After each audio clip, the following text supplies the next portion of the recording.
In this video, I will guide you on how to fix Crunchyroll videos not loading. First, you want to check your internet connection. Try switching between Wi-Fi and mobile data.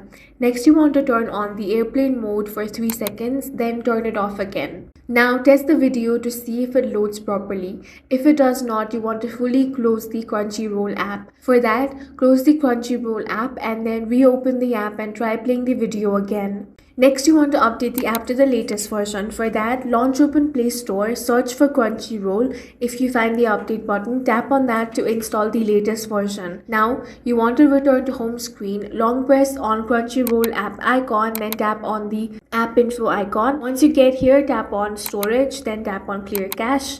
Now head back and tap on force stop, then tap on OK. Now check if your issue is fixed. If it is not, then the last thing you can do is reinstall the app. For that, go ahead and uninstall the application. After you have uninstalled it, again open Play Store and reinstall the application. That should fix this issue. That's all for this video. If you found it useful, make sure to hit the like button and subscribe for more videos like this.